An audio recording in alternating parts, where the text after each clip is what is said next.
नमोस्तु महाश्री, नमोस्तु महाश्री, नमोस्तु महाश्री। आप सबको मैं प्रस्तुत करूं उसके पूर्व हमारे बीच में आज भोपाल से श्रीमान आदिसी जैन, जैन जी, अरविंद जी जैन, जो ट्रस्टी गुणायतन हैं, जिन्होंने अपने आप को गुरुदेव से सन 1995 में चातुर्मास के दौरान जोड़ा था। उन्होंने जब 2020 में गुरुदेव भोपाल पहुंचे तब अंतःप्रेरणा से प्रेरित होकर के गुरुदेव के श्री चरणों में अपने भावों को व्यक्त किया एक चालीसा के रूप में। उस चालीसा को लोकार्पित करने के लिए श्रीमान जिनेन्द्र जैन उपस्थित हैं। वे आए और इस चालीसा को आदरणीय श्रद्धेय भैया, व्रती भैया, श्रमण संरक्षक गुणायतन धर्मचंद जी जैन जयपुर में लोकार्पित करने का सौभाग्य, अरविंद जी जैन ट्रस्टी गुणायतन भोपाल, ये लोग आप आई भैया जी। आप हम सब ये 40 साल इन्होंने बड़ी लगन से, बड़ी मेहनत से अपनी भक्ति शब्दों में उकेरी है। आपकी तालियां लगातार बजे, आप देखेंगे लोकार्पित करेंगे श्रमण संरक्षक गुणायतन के व्रती भैया धर्मचंद जी जैन जयपुर। आपकी तालियां बजती रहे।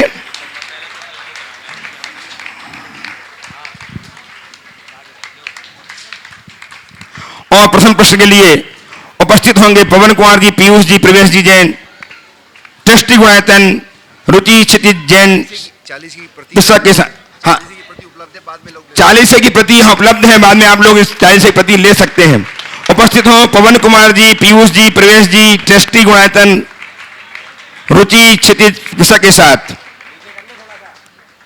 महाराज श्री के चरणों में 3 बार नमोस्तु, नमोस्तु, नमोस्तु, नमोस्तु।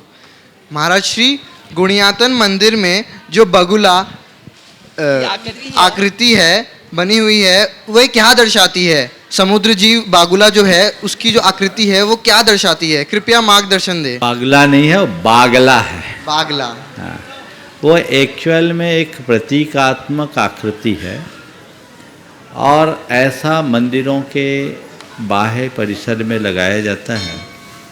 कहते हैं ये नकारात्मक ऊर्जा को रोकती है। मंदिर में किसी भी प्रकार की नकारात्मकता न हो और जो लोग मंदिर आए उनके अंदर की नकारात्मकता, उनमें नकारात्मकता उत्पन्न न हो, इस भाव से उस आकृति को निर्मित किया जाता है। उपस्थित हो श्रीमान प्रासुक जी जैन, दिल्ली से ट्रस्टी गुणायतन, और तैयार हैं। हो गया, प्रासुक हो गया, प्रासुक है ना? हाँ, चलिए आगे।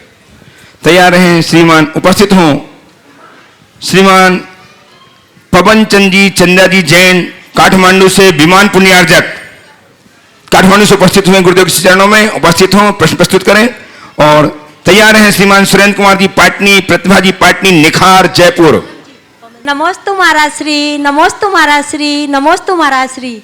महाराज श्री, ऐसे रिश्ते कैसे बनाए जिसमें शब्द कम और समझ ज़्यादा हो, झगड़े कम और बातचीत ज़्यादा हो, शिकायतें कम और प्रेम ज़्यादा हो? शब्द कम, समझ ज़्यादा, झगड़े कम, बातचीत ज़्यादा और शिकायतें कम, प्रेम ज़्यादा हो, ऐसे संबंध हम कैसे बनाएं? कुछ न करें, केवल एक काम कर ले, एक दूसरों की भावना को समझना और भावनाओं को सम्मान करने की कला सीख ले। अगर व्यक्ति एक दूसरे की भावनाओं को समझने लगते हैं और भावनाओं का सत्कार करना सीख जाते हैं, तो मैं समझता हूँ हमारे रिश्तों में मधुरता अपने आप आ जाती है। उपस्थित श्रीमान सुरेंद्र कुमार जी पाटनी, प्रतिभा जी पाटनी, निखार जयपुर। और तैयार हैं व्रती बहन मयूरी जी, प्रतिभा स्थली जबलपुर। नमोस्तु, नमोस्तु, नमोस्तु। बोलो। माता पिता हमको पुण्य से मिलते हैं ओम, और पत्नी पसंद से मिलती है। इस कलयुग में पसंद पुण्य से भारी हो रहा है। गुरुवर, हम उस पर कैसे नियंत्रण करें, जरा मार्गदर्शन करिए। बहुत सही बात, आपने भी पसंद करके ही लाए होंगे, है ना? बिल्कुल ठीक कहा है आपने। माता पिता हमें पुण्य से मिलते हैं, पत्नी पसंद से मिलती है, लेकिन इस कलयुग में पसंद पुण्य पर भारी हो रहा है। मैं एक ही बात कहता हूँ, पसंद की भी पत्नी दूसरी हो सकती है, पर माता पिता दूसरे नहीं होते। बस इतनी बात समझ लो। इसलिए जो पसंद है उसे प्यार करो, क्योंकि पसंद करके लाए हो। जो पसंद है उसे प्यार करो, पर जो तुम्हें पुण्य से मिला है उसकी पूजा करो। व्यक्ति को चाहिए कि पत्नी से प्रेम करे और मां बाप की पूजा। यदि इतनी सी समझ हो जाए तो फिर कुछ गड़बड़ नहीं हो। उपस्थित व्रती बहन मयूरी जी तथा श्री जौलपुर तैयार हैं श्रीमती सरिता प्रभात जी ट्रस्टी आयतन सतना। मुनि द्वय के चरणों में कोटिशः नमोस्तु। महाराज मेरा और मेरे परिवार का, पापा जी का, सभी का बारंबार नमोस्तु। महाराज श्री मेरा प्रश्न है कि मिथ्या दृष्टि को होने वाला स्वसंवेदन और सराग स्वसंवेदन और वीतराग स्वसंवेदन, तो महाराज श्री इसकी अनुभूति कैसे करें? देखिए, स्वसंवेदन क्या है? अपने आप की अनुभूति।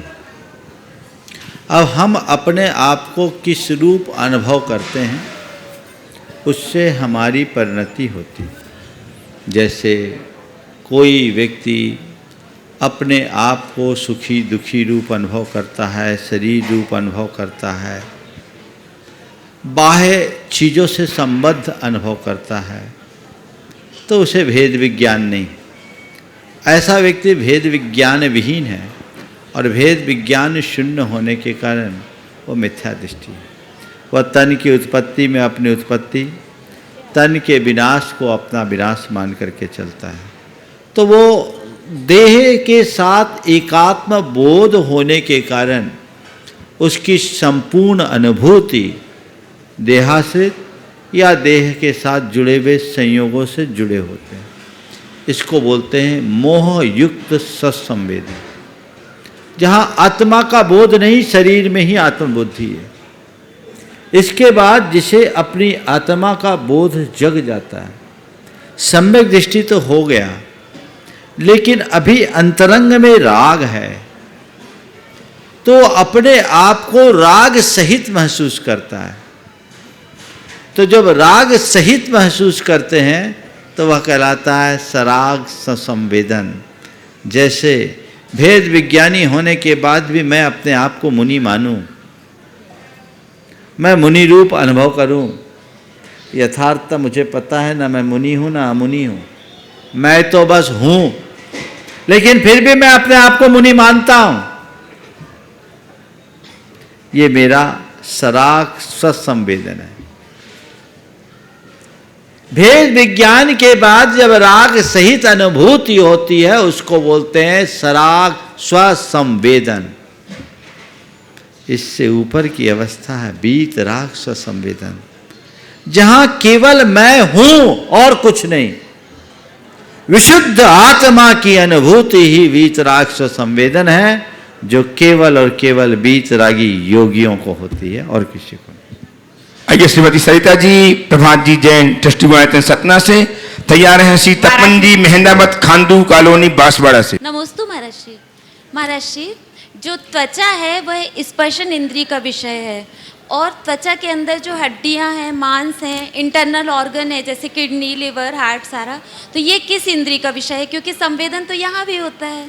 देखिए, इंद्रियां अलग है, अंगोपांग अलग है। इंद्रिय तो अपने इंद्रिय की जगह पर है, त्वचा है वहीं हमारी स्पर्श इंद्रिय, बाकी सबको हम शरीर के अंगोपांग के रूप में लेंगे, उससे त्वचा इंद्रिय से नहीं जोड़े। नमोस्तु महाराज। आप कुछ बोल रही, हाँ बोलिए। महाराज श्री के चरणों में नमोस्तु नमोस्तु नमोस्तु। रूप का सौंदर्य शील से है, धन का सौंदर्य दान से है, देह का सौंदर्य तप से है, पर गुरुवर मेरी शंका यह है कि मन का सौंदर्य कहाँ से है? बहुत अच्छा सवाल है। रूप का सौंदर्य शील से है, देह का सौंदर्य तप से है, और धन का सौंदर्य दान से है। मन का सौंदर्य किससे है? प्रभु चरणों में अर्पित होने से है। अपने मन को प्रभु चरणों में अर्पित कर दो, उसमें अपने आप सौंदर्य प्रकट होगा। चलिए। उपस्थित हो श्रीमान तपन जी मेहंदाबाद खांडू बांसवाड़ा से तैयार हैं श्रीमान अरुण कुमार जी गंगवाल रांची से। महाराज जी के पूज्य चरणों में वंदन करते हुए, महाराज जी मेरी शंका ये थी कि एक समस्या जो सामाजिक रूप से काफ़ी फैल रही है, हम धर्म के क्षेत्र में बैठे हुए हैं, लेकिन कहीं न कहीं आपके मार्गदर्शन से हो सकता है कि उस समस्या के लिए भी हमारा जैन समाज में जो अभी बहुत ज़्यादा बढ़ रहा है उससे हम काफ़ी परेशान भी है, युवा वर्ग भी काफ़ी पीड़ित है, उसमें आपका मार्गदर्शन हर तरीके से जरूरी है, क्योंकि संतों के समाधान से ही इस तरह की जो समस्या है उसमें मिल सकता है। हाँ, बोलो। महाराज जी, अभी जो बहुत ज़्यादा एक समस्या चल रही है वो है कि लव जिहाद वाली, लव जिहाद वाली, जिसमें जो हमारे धर्म की जो बच्चियां हैं वो कहीं ना कहीं दूसरे विधर्मी धर्म के लड़कों के साथ में अपना गृहस्थ को बसाने के चक्कर में अपनी ज़िंदगी को ख़राब कर रही हैं, जिसके कारण समाज का भी कहीं ना कहीं अविनय होता है और हर तरह की परेशानी झेलनी पड़ती है, और उनको जब उनको निकाल दिया जाता है तो उसकी परेशानी पूरे समाज को और पूरे घर वालों को कहीं ना कहीं भुगतनी पड़ती है। तो महाराज जी, अगर आपका कहीं ना कहीं हमको इसके लिए युवा पीढ़ी को कोई ऐसा संदेश मिले कि जिसके लिए हम कोई प्रयास कर सकें। देखिए, इस विषय में अनेक बार चर्चाएं हुई है और ये बहुत गंभीर समस्या है। मेरा मानना है कि ये समस्या का हल केवल सवाल उठाने और उत्तर देने से नहीं होगा, इसका हल इसकी जड़ में जाने से होगा। सबसे पहली बात तो ये है कि हर व्यक्ति को चाहिए कि अपने बेटे और बेटियों की परवरिश इस तरह से करे कि उनमें कभी भटकाव आने ही ना पाए। लोग मूल में गड़बड़ करते हैं, बच्चों पर ध्यान नहीं देते, या तो ज़रूरत से ज़्यादा नियंत्रण करते हैं या उनको ओवर लिबर्टी देते हैं। ज़रूरत से ज़्यादा नियंत्रण, ओवर कस्टडी और ओवर लिबर्टी दोनों भयानक होते हैं। हमें उनको अच्छे संस्कार देना चाहिए, अपनत्व देना चाहिए, स्नेह और सद्भाव से सींच कर बड़ा करना चाहिए। उनको इतना प्यार दो कि किसी और के प्यार के प्रति आकर्षण ही ना हो। लेकिन ये विडंबना है कि आज के लोगों के पास सब कुछ है पर अपने बच्चों और परिवार के लिए समय नहीं है। फिर आधुनिकता के नाम पर बच्चों को पूरी तरह से क्या कर रहे हैं क्या नहीं कर रहे इनका विचार किए बिना छूट दे रहे हैं, तो ये बात भी सुसंगत प्रतीत नहीं होती। हमें चाहिए कि हम उन पर पूरा ध्यान दें और वो क्या कर रहे हैं क्या नहीं कर रहे इसका विचार करें। अगर हमने प्रारंभ से उनको उनकी सीमाओं का बोध कराया और उनसे कहा कि तुम्हें दुनिया में जहां जाना है जाओ, लेकिन इस दायरे से बाहर मत जाना, तो बच्चे कभी नहीं भटकते। थोड़ा और पीछे लौटो, जब अपने बचपन को याद करो, जब घुटने के बल चलने की स्थिति आई, फिर थोड़ा चलना सीखते थे और बाहर जाकर खेलने की इच्छा होती थी, तो माँ कहती थी बेटा खेलना है खेल, पर आंगन से बाहर मत जाना। और बच्चा आंगन के भीतर ही खेलता, बाहर नहीं जाता, क्योंकि माँ ने मना किया है। आंगन उसकी सीमा बन गई। इससे दो लाभ होता था, एक तो बच्चे की सुरक्षा और दूसरा बच्चे का विकास। बच्चे को चोट न लगे इसलिए चलने से रोकना उसके प्रगति में बाधा है, और बच्चे को खुला छोड़ देना उसके लिए विनाश को आमंत्रित करना है। दोनों तरफ ध्यान रखना है। तुझे खेलना है तो खेल, पर आंगन के भीतर, उससे बाहर नहीं। ये हम लोग नहीं बता पाते, यही ठीक बात नहीं है। इसलिए आंगन के भीतर एक सीमा रेखा हर बच्चे को प्रारंभ से ही, बचपन से ही उनको अपनी जीवन की सीमा रेखा का बोध कराना चाहिए। और यदि वो बोध हो जाए तो भटकाव नहीं हो। आजकल बच्चे पढ़ते हैं, का हाल बिगड़ना शुरू हो जाता है। मेरे पास तो ऐसे ऐसे केस आए, आप सुन करके आपके रोंगटे खड़े होंगे। 8 क्लास की लड़की ने एबॉर्शन कराया और उसका प्रायश्चित लेने मेरे पास आए। ये आज का हाल है, ये आज का चरित्र है। तो चाहिए कि आप बच्चों के प्रति शुरू से गंभीर हों, जागरूक हों और उन्हें जागरूक करें। और आजकल के बच्चे भी फिर बहुत होशियार होते हैं, माँ बाप को झांसा में रखते हैं। जब पानी सिर के ऊपर निकल जाता है तब उनको समझ में आता है। थोड़ा सा चाहिए कि बच्चों से इस तरह से संबंध बनाए कि आप अपने बच्चों से खुलकर बातें कर सके और बच्चे अपनी दिल की बातें खुल के आपसे कर सके। माँ बाप और बच्चों के बीच ये संबंध होना चाहिए।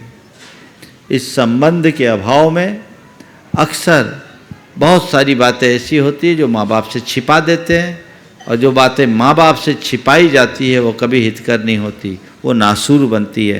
तो इस तरह के प्रकरण आते हैं। तो इसकी तरफ हमें ध्यान देना होगा। जो जड़ है, जब हम इस पर ध्यान देंगे तभी हम आने वाली पीढ़ियों को संभाल सकें। उपस्थित हो श्रीमान अरुण कुमार जी जैन गंगावाल रांची से। तैयार हैं प्रवंचना जैन। नमस्ते गुरुदेव। बोलो। हाँ गुरुवर, मैंने आपके प्रथम दर्शन 2006 में रांची के प्रवास के दौरान प्रवेश के दौरान किए थे, और आपकी एक संक्षिप्त देशना प्रवेश के दौरान सुनी थी मैंने। मैं मंत्र मुग्ध हो गया उस समय। और उसके बाद भव्य 2 पंच कल्याणक, लंबा सानिध्य, चातुर्मास, मैंने आदि अनेक अनुभव है जो मेरे जेहन में बुरी तरह अंदर घुसे हुए हैं। मैं तभी से आपसे जुड़ा हूँ। मैंने अभी तक के शंका समाधान के सारे एपिसोड देखे हैं। मुझे इंतजार रहता है 6:20 का। जब आप किसी शंका का समाधान आगम और शास्त्रों के आधार पे करते हैं तो आप में मुझे लगता है कि मैं साक्षात श्रुत केवली को सुन रहा हूँ। और जब आप वैज्ञानिक तरीकों से और आधुनिक मेडिकल का आधार का लेकर के समाधान करते हैं तो महान वैज्ञानिक आइंस्टीन, न्यूटन और प्रसिद्ध चिकित्सक की छवि नजर आती है। बहुत बढ़िया।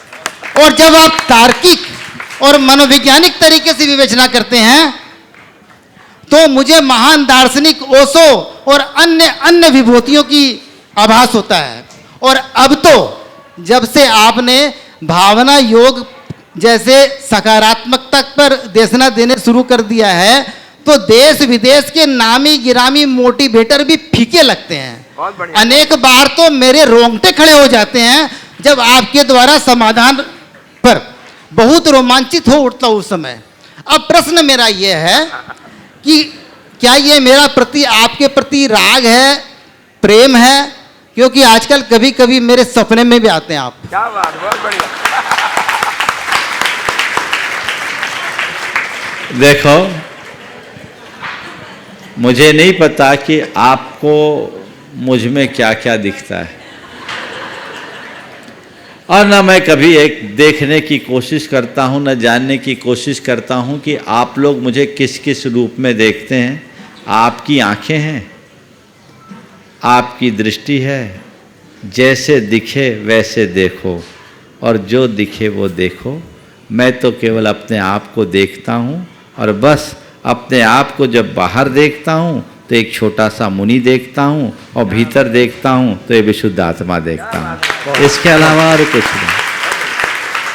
बाकी आप जानो, अब आपका राग, प्रेम, भक्ति कोई हो, पर मैं कहता हूँ गुरु के साथ राग, गुरु के साथ प्रेम और गुरु की भक्ति, ये सब संसार को पार उतारने वाली है।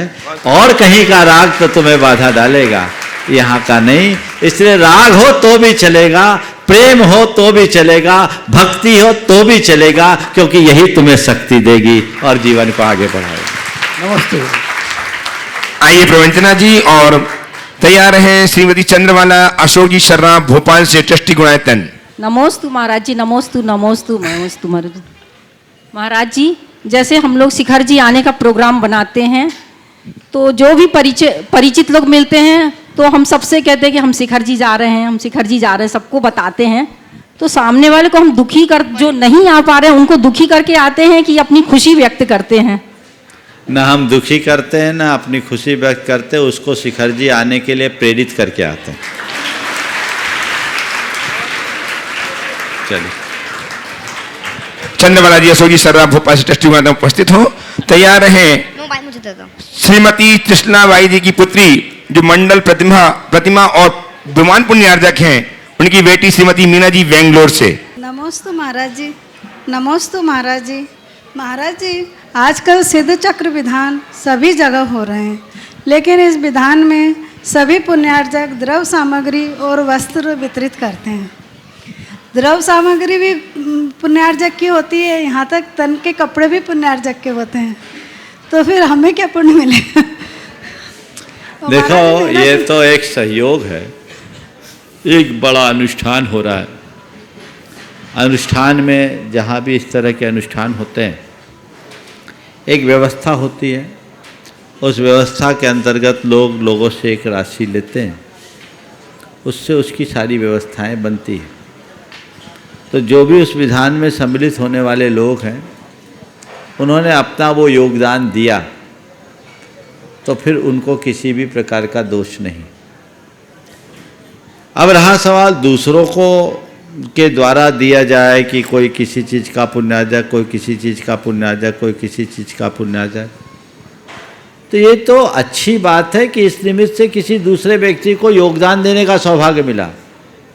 हम विधान किसी के योगदान से नहीं कर रहे हैं, पर विधान के निमित्त से हमारे अतिरिक्त और कोई दूसरा योगदान दे रहा है तो क्या बुराई। यहाँ विधान हो रहा है, 48 मंडलीय विधान है।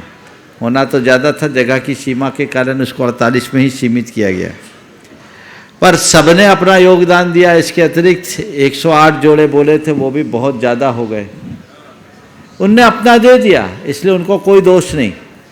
इसके अलावा कुछ लोगों ने अपना योगदान दिया कि कृतकारित अनुमोदन मेरा इस निमित्त से लग जाए। बहुत सारे लोग हैं जिनको यहाँ आने का अवसर नहीं मिला, स्थान के अभाव में, वे अपने घरों में विधान करेंगे, और मैं तो कहता हूँ करना चाहिए। पहले भी लोगों ने किया, यहाँ आप भी इस बार भी करो। जा कर के नहीं आ सकते तो टीवी खोल करके पूरे 8 दिन सिद्ध चक्र की पूरी आराधना करो, तुम्हारे घर में सिद्ध चक्र के मंत्र गूंजेंगे, पूरा घर पवित्र हो जाएगा, सारी अलाय बलाई टल जाएगी। ये करो। अब आप वहां बैठ के कर रहे हो, वो व्यक्ति तो चाहेगा ना मेरा भी कुछ अंशदान लगे, तो वो कोई निमित्त से अपना दान दे रहा है, तो इसमें किसी दूसरे का पुण्य छीन नहीं हो रहा है। इसलिए देता है तो देना चाहिए, उन्हें देने दो, कोई कमी नहीं, बल्कि औरों को भी प्रेरणा दो। और फिर ये भी देखो कि ये दान लग कहाँ रहा है। हमेशा ध्यान रखना, दान के नाम पर ज्यादा विचार मत करना, केवल दान का बहाना खोजना। अगर बहाना मिल जाए तो जिस बहाने दान हो सके दान दो, दान में कल्याण। श्रीमती मीना जी बेंगलोर से उपस्थित हों और तैयार हैं मनासा से श्रीमती मंजुला जी गांधी एवं श्रीमती कविता जी गांधी एक प्रश्न के लिए। नमोस्तु महाराज जी, नमोस्तु नमोस्तु नमोस्तु, मेरे पूरे परिवार की तरफ से नमोस्तु। महाराज जी, जिसको पहाड़ पर रहकर तप करने में कोई बाधा नहीं होती है, लेकिन परिवार में रहकर धीरज बनाए रखना ऐसा कैसे कर सकते हैं? मेरे मन में कभी कभी मेरा संयम मन डगमगा जाता है, उसके लिए मुझे मार्गदर्शन दीजिए। बहुत अच्छी बात है। पहाड़ पे रहकर तप करने में कठिनाई नहीं, लेकिन परिवार में रख कर के धैर्य बनाए रखने में बहुत कठिनाई है। हम ऐसी स्थिति में अपने मन में संयम कैसे बनाए रखें? मैं तो ये कहता हूँ, सच्चे अर्थों में देखा जाए तो जो परिवार में धैर्य रख सकता है वही पहाड़ पर तप कर सकता है। जे कम में सूरा ते धम में सूरा। जो घर में ढंग से नहीं जी सका वो साधु भी बेढंगा होगा, वो क्या जिएगा? उसको जीने का सलीका ही नहीं है। इसलिए मैं कहता हूं, घर में रहकर साधु बनने का प्रशिक्षण लो, और घर में रहते हुए साधु बनो, तो साधु बनने के बाद तुम्हारे भीतर घर कभी नहीं आ सकेगा और जीवन सुखी बनेगा। आपने कहा मेरा मन कभी कभी घबरा जाता है, तत्व ज्ञान का आलम्बन ले। परिवार के संचालन को केवल अपना एक कर्तव्य माने, सोच को सकारात्मक बना करके चले, तो आपके मन में फिर इस प्रकार की कोई दुविधाएं नहीं आएगी। बस ये मानो ये मेरा दायित्व है, ये मेरा कर्तव्य है, जिसका मैं निर्वाह कर रही हूँ, मैं करता नहीं हूँ, सब जीवों का अपना अपना परिणमन है। थोड़ी बहुत गलतियां सबसे होती है, उसे सुधारने की हम जितनी बन सके कोशिश करें, बाकी को होनहार पर छोड़ दे तो बहुत कुछ बदलाव हो सकता है। श्रीमती कविता जी गांधी एवं मंजुला जी गांधी मनासा से एक मिनट, क्या बोल रहे?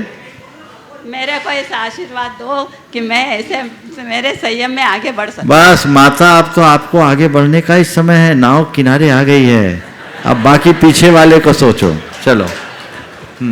जिनके पास तैयार रहेंगे श्रीमान आदिश जी जैन जी, अरविंद जी जैन, ट्रस्टी गुणियातन भोपाल से। हाँ बोलो। जिनके पास सब बातों का मिलता है प्रमाण, ऐसे प्रमाण सागर जी महाराज जी को मेरा बारंबार नमोस्तु। मनासा और गांधी समाज की मनासा गांधी समाज की ओर से भी नमोस्तु नमोस्तु नमोस्तु महाराज जी।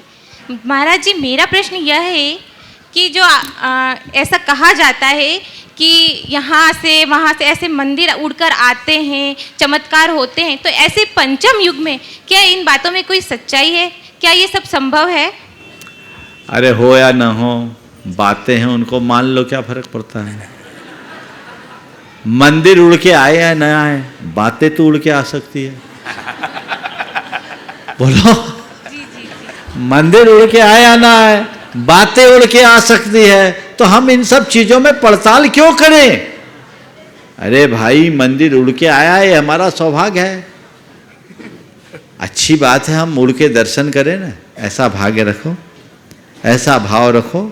इन सब चीजों में ज्यादा वितर्क करने से कोई लाभ नहीं। ये किंवदंतियां हैं, और किंवदंतियों को किंवदंतियों के रूप में लेना चाहिए। चले आ रही है, हर जगह बुद्धि नहीं लगाना चाहिए। और एक बात और, मंदिर चाहे आप बनाओ या मंदिर उड़ के आओ, हमें फर्क पड़ने वाला नहीं है। हमें फर्क कब पड़ेगा? जब हमारे भीतर का अज्ञान उड़ेगा। बात समझ में आ रही है? हमें फर्क कब पड़ेगा? मंदिर उड़ के आया, हम उसके दर्शन करें, किसी ने मंदिर बनाया, हम उसके दर्शन करें, इससे हमें नहीं फर्क पड़ेगा। हमें फर्क तभी पड़ेगा जब हमारे भीतर का अज्ञान उड़ेगा, ज्ञान प्रकट होगा। तो हमें तो जिस मंदिर में जाएं, अपने भावों में एक ऐसी उड़ान उत्पन्न करे कि हमेशा के लिए अज्ञान दूर हो जाए, वही हमारे जीवन की उपलब्धि है। उपस्थित हो आदिश जी जैन जी, अरविंद जी जैन भोपाल से ट्रस्टी गुणियातन, उसके पूर्व श्रीमती विजया जी चौधरी जबलपुर से, जो गुणियातन से आज सूत्रधार के रूप में जुड़ करके अपने जीवन को हर्षित कर रही हैं। वे आए, गुरुदेव की अभिवंदना करें, आशीर्वाद प्राप्त करें। मुनिद्वय के चरणों में मेरा और मेरा परिवार का सादा नमोस्तु नमोस्तु नमोस्तु। गुरुवर, मेरी शंका है कि क्या पुनर्जन्म होता है? यदि हाँ, तो उसका युक्ति संगत है और वैज्ञानिक तत्व क्या है? देखिए, पुनर्जन्म होता है, मैं पूछता हूँ, इसमें संशय क्या है? हमारे तर्क शास्त्र में एक बात आती है, जस नत्थी पूरा पच्छा तस मज्जो कुवासिया। जिसका आगा पीछा नहीं, उसका बीच कैसे? समझ गया? तो पुनर्जन्म है, पुनर्जन्म विषयक अनेक घटनाएं हैं। और एक वैज्ञानिक हुए स्टीवेंसन, उन्होंने पुनर्जन्म विषयक 200 घटनाओं का विश्लेषण किया और उन 200 घटनाओं के बारे में लिखा, और उसमें दिखा कि पूर्व जन्म में जो जीव जहां से मरा, जिस रूप में मरा, अगले जन्म में उसमें वो सारे लक्षण हुए। किसी को माथे पे गोली लगने से मृत्यु हुई तो उसके गोली का निशान भी दिखा। किसी के हाथ कटने का लक्षण आया तो हाथ में कटे का निशान नए जन्म में आया। ऐसे बहुत सारी घटनाओं का विश्लेषण उन्होंने किया है।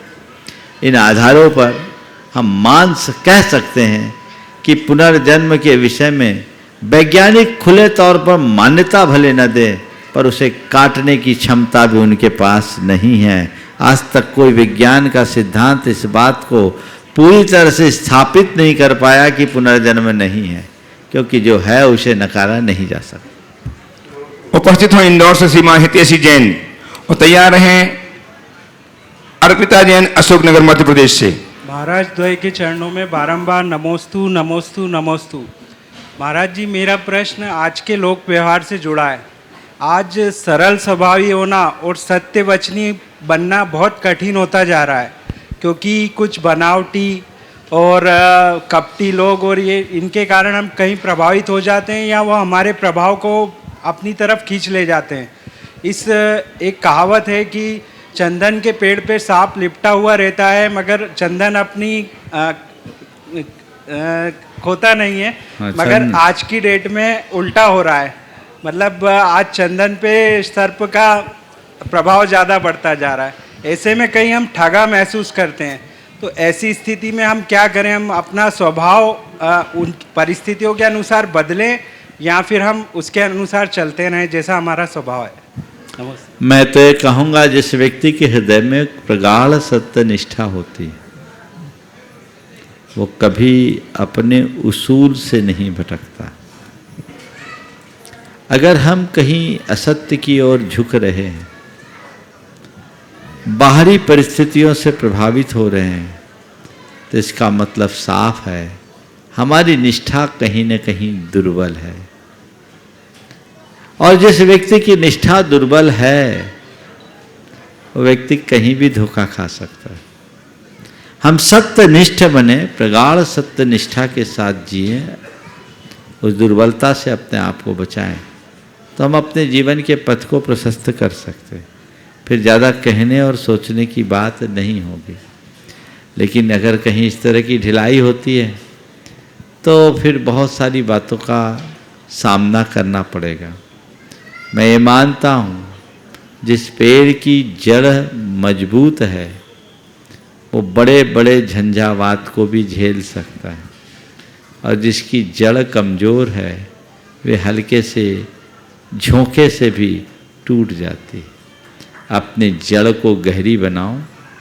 ये स्वाभाविक है कि पेड़ उगा है तो आंधियां भी चलेगी, पतझड़ भी आएंगे, बर्फीली हवाएं भी चलेगी और लू भी चलेगी। ये हमें चाहिए कि चाहे जैसी आंधी हो, चाहे जैसी बर्फीली हवाएं हो, चाहे जैसे पतझड़ हो, और चाहे जैसे प्रचंड लू क्यों ना हो, हम हरे भरे बने रहेंगे क्योंकि हमारी जड़ हरी है। बस ये बात अपने मन में जमा लीजिए, फिर कोई बाधा नहीं होगी। समझ गए? उपस्थित हमारे पिताजी जैन अशोकनगर से, तैयार हैं श्री देवेंद्र कुमार जी जैन इंदौर से। महाराज श्री के चरणों में मेरा और मेरे परिवार की ओर से त्रिवार नमोस्तु नमोस्तु नमोस्तु। महाराज श्री, मेरा प्रश्न यह है कि बूंद सा जीवन है इंसान का, लेकिन अहंकार सागर से भी बड़ा है, ऐसा क्यों? बूंद सा जीवन है इंसान का, अहंकार सागर से भी बड़ा है, ऐसा क्यों? अहंकार है क्या पता है?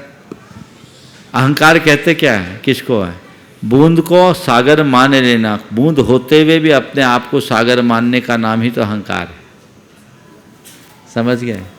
बूंद होते हुए अपने आप को सागर मानना ही अहंकार है। इसलिए बूंद सा जीवन है इंसान का, पर अहंकार सागर सा बड़ा है। जिस दिन ये अहंकार मिटेगा तब उसे समझ में आएगा कि हम आखिर है क्या। और बूंद को अपने बूंद पने का एहसास तभी होगा जब वो सागर के पास पहुंचेगा। समझ गए? ऊंट जब पहाड़ के नीचे आता है तभी उसे अपनी औकात का पता लगता है। काश लोग अपने जीवन की सच्चाई को पहचान सके। उपस्थित हो आनंद भक्त देवन जी, और तैयार हैं निशा अमित जैन अहमदाबाद से। मेरे आराध्य गुरुवर के चरणों में मेरा और मेरे परिवार की ओर से कोटि सा नमन, कोटि सा नमन, कोटि सा नमन। गुरुवर, एक तो आज बहुत दिनों बाद, न्यामावर के बाद प्रत्यक्ष दर्शन करके आंखें और मन प्रसन्न हो गया। टीवी के माध्यम से दर्शन करते हैं पर वो अनुभूति और वो ऊर्जा नहीं मिलती है जो प्रत्यक्ष दर्शन से मिलती है। इसके लिए कोटि सा नमन, कोटि सा आभार। गुरुवर, मेरी शंका यह है, आप हमेशा कहते हैं कि जब कोई बात अपने मन की नहीं हो या कोई गलत काम कर रहा है तो उसको क्रिटिसाइज की जगह क्रिटी गाइड करना चाहिए। पर हम लोगों के जो नॉर्मली जो वो रहता है आचरण में कि उसको क्रिटिसाइज करते हैं, आलोचना कर देते हैं। तो अपने अंदर ऐसी कैसे क्या परिवर्तन लाएं कि हम लोग क्रिटिसाइज की जगह क्रिटी गाइड कर सकें? बस दिमाग में एक ही बात रखो, जब भी क्रिटिसाइज आने लगे तो ये बात रखो कि नहीं, मुझे क्रिटिसाइज नहीं करना है, क्रिटी गाइड करना है। समझ गए। जब कोई काम करना होता है तो आप लोग क्या करते हैं, अलार्म लगा देते हैं याद दिलाने के लिए, लगाते हो ना, तो वो आ जाए। मोबाइल में भी आप लोग ऐसी व्यवस्था कर देते कि इस टाइम में मुझे ये बात याद दिलाए। तो अपने माइंड में ऐसा अलार्म सेट कर दो कि जैसे मैं ट्रैक से बाहर हूँ मेरे भीतर एक अलर्ट बेल बज जाए कि नहीं ये मुझे नहीं करना, हम बच जाएं। नमोस्तु गुरुवर, नमोस्तु। उपस्थित हो निशा अमिति जैन अहमदाबाद से। नमोस्तु महाराज जी, नमोस्तु नमोस्तु। मेरा सवाल ये है, मेरा एक 6 साल का बच्चा है, वो पूछता है कि महाराज जी एक ही बार आहार क्यों लेते हैं, अपने तो पूरे दिन खाते हैं। और सब बोलो महाराज जी का एक बार में ही काम चल जाता है इसलिए नहीं लेते। हम लोगों का काम नहीं चलता, बार बार खाना पड़ता है। महाराज जी अपना काम एक बार में ही चला लेते इसलिए एक बार खाते। चलिए।